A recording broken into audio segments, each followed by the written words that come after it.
Podcast Nusantara TV. Kabar terbaru nih Bung Ropan, Bung Hamdan, Indonesia unggul 3-1 ya. Atas Timur Leste ya? Atas Timur Leste di U20.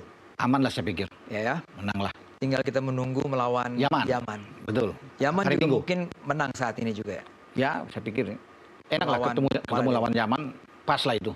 Kayak final aja di grup F. Bayangkan Bung, kalau tadi kita ngomong Hilgers diduetkan dengan Jay Itzes dan juga ada Ridho di situ. Karena kita pakai 3 back. Apa yang terjadi Bung Roman? Tanpa Messi Hilgers saja kita kan udah bikin Arab kesulitan, Mancini kan. Sudah bikin Graham Arnold harus mundur, pecat. Itu belum ada Messi Hilgers loh. Ya. Bagaimana kalau ada pemain grade A seperti dia dan berada di belakang? Ini semakin oke. Ada Martin Paes di bawah Mistar. Belakang kita semakin ditakuti. Saya pikir wajar kemarin ketika pihak Bahrain, Talajic ya, Dragan Talajic pelatih mereka itu mengetahui bahwa Indonesia sedang memproses Messi Hilgers dan Eliano. Itu udah rasa ketar-ketir. Karena mereka tahu, Messi Hilgers, Talajic tahu, ini pemain bagus. Mereka memutar video-video rekaman dari Messi Hilgers, pasti akan menjadi lawan kita. Dan pasti mereka terkejut akan ini. Jadi media-media di sana udah melihat bahwa Indonesia semakin kuat. Nggak ada Messi Hilgers, saya bilang tadi udah bagus, apalagi ada dia. Jay Itzes lebih tenang bermain. Lebih tenang, lebih oke. Dia lebih percaya, karena di samping dia ada Messi Hilgers. Itu saya pikir, dengan kehadiran ini akan membuat Jay lebih tenang kan. Iya. Proses Jay Itzes juga mulus ya waktu bergabung dengan kita, Bung, dengan timnas ya. Oh iya. Bung Hamdan tahu persis bagaimana proses Jay Itzes itu. Kami kalau di Kemenpora tentu biasanya itu menerima dokumen dari cabur ya. Ketika cabur tersebut mengajukan nama, tentu kami tugas kami adalah mengevaluasi, memastikan semuanya itu sesuai dengan Permenpora bahwa pertama dia harus berketurunan Indonesia, kemudian dia bermain di level kompetisi yang tinggi, ya kan, dan juga usianya itu 18 sampai 30. Mengapa 18 sampai 30? Memastikan bahwa mereka ini prime, masih prime, namanya punya jangka waktu yang banyak untuk membuat perubahan. Bahkan sebetulnya Jay Itzes dan Messi Hilgers itu belum prime kan. Mungkin prime itu usia 27 tahun ya. Mereka itu kan masih 24. Messi Hilgers ini kan 23. Masa-masa emas ya. Begitu juga Eliano juga masih 23. Tapi kematangan mereka udah luar biasa. Luar biasa. Karena kita bisa melihat ya ketika mereka sudah keduanya Messi Hilgers dan Eliano itu sudah bermain di Eredivisie lebih dari 80 kali. Itu menunjukkan bahwa mereka ini adalah pemain profesional yang bermain di level yang tertinggi. Iya. Mungkin tidak menutup kemungkinan. Waktu itu saya pernah berbicara dengan salah satu sporting director dari klub di Itali. Persis tahun lalu di bulan Desember. Dia mengatakan kepada saya, ada 2 pemain yang menurut dia hidden gems. Hidden gem. Ya, salah satunya adalah Joshua Zirkzee. Dan satunya lagi adalah Messi Hilgers. Gitu. Buat dia sebagai sporting director itu, kalau dia bisa mendapatkan 2 pemain ini, dia bisa menjualnya dengan nilai yang lebih tinggi lagi. Seperti halnya ketika Joshua Zirkzee itu dibeli dari Bayern Munich ke Bologna, bermain sangat baik, kemudian valuation yang meningkat tinggi dibeli oleh Manchester United. Gitu. Saya ingat sekali dia menyebut 2 nama dari Belanda, Joshua Zirkzee dan Messi Hilgers. Berarti ada kemungkinan loh, Bang Hamdan. Ya, saya tidak tahu. Bisa menarik dia, saya tidak tahu. Mungkin nanti habis ini saya WA deh. Masih tertarik kan? Bisa juga bisa. Iya, dengan pasar transfernya sebegitu besar, Hilgers memang layak untuk bermain di Inggris. Umur 23 tahun. 23 tahun. Mempunyai pengalaman sekarang di Europa League, ya kan? Mainstay untuk Twente, ya tidak menutup kemungkinan misalnya kalaupun tidak pindah ke negara lain ya, bisa saja pindah ke klub yang mungkin punya reputasi lebih tinggi di Belanda, ya kan?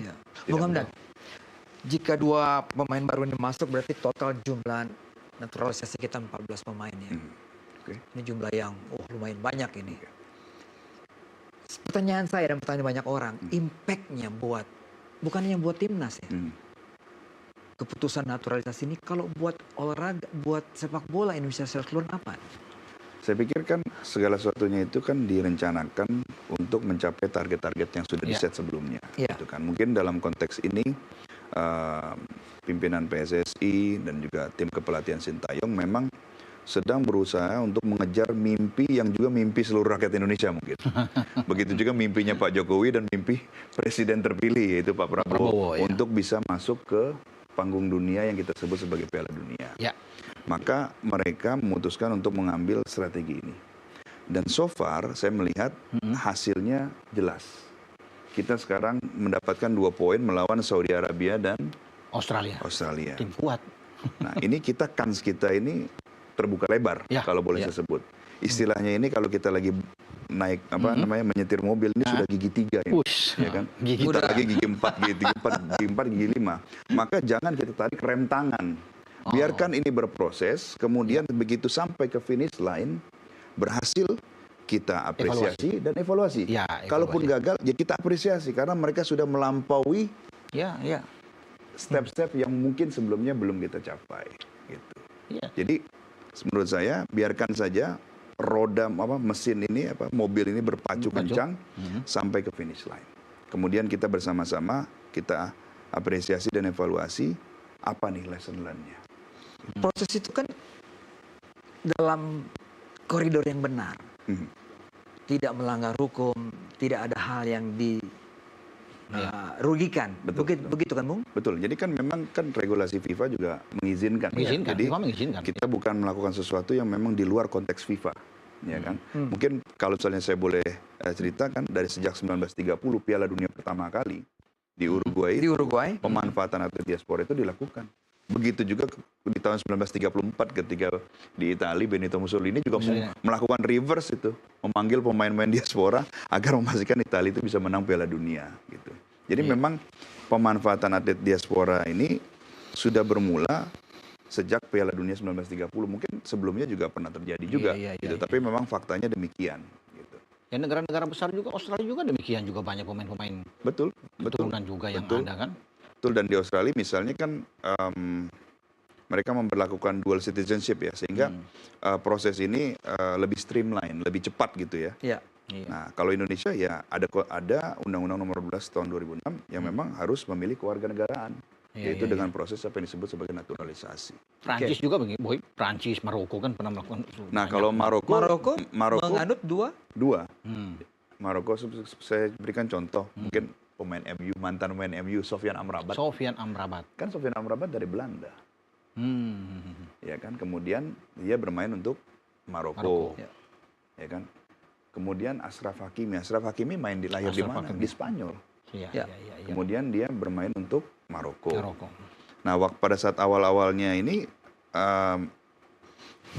tim Maroko dan pelatihnya itu mendapatkan kritik yang begitu keras.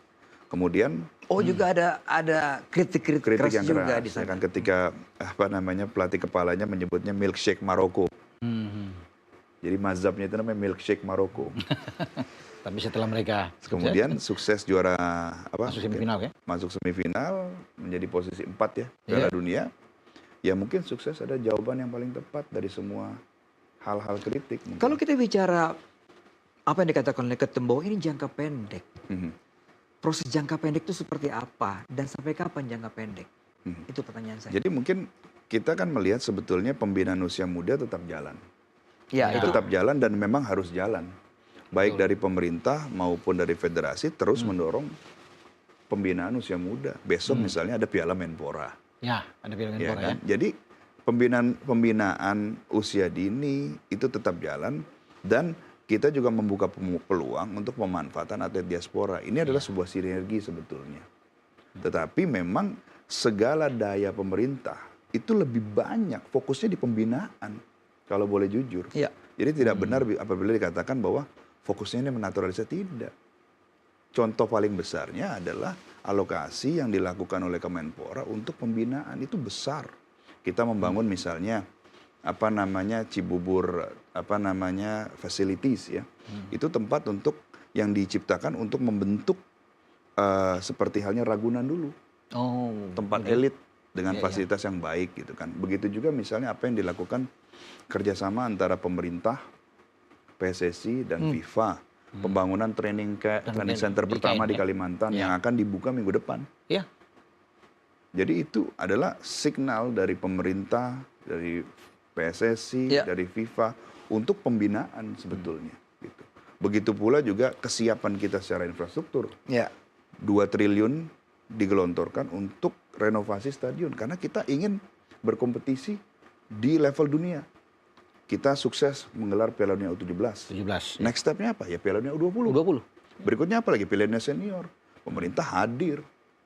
Ya. Dan memang Pak Jokowi mempunyai atensi besar terhadap sepak bola dengan mengeluarkan Impres nomor 3 tahun 2019 tentang percepatan sepak bola. Ya.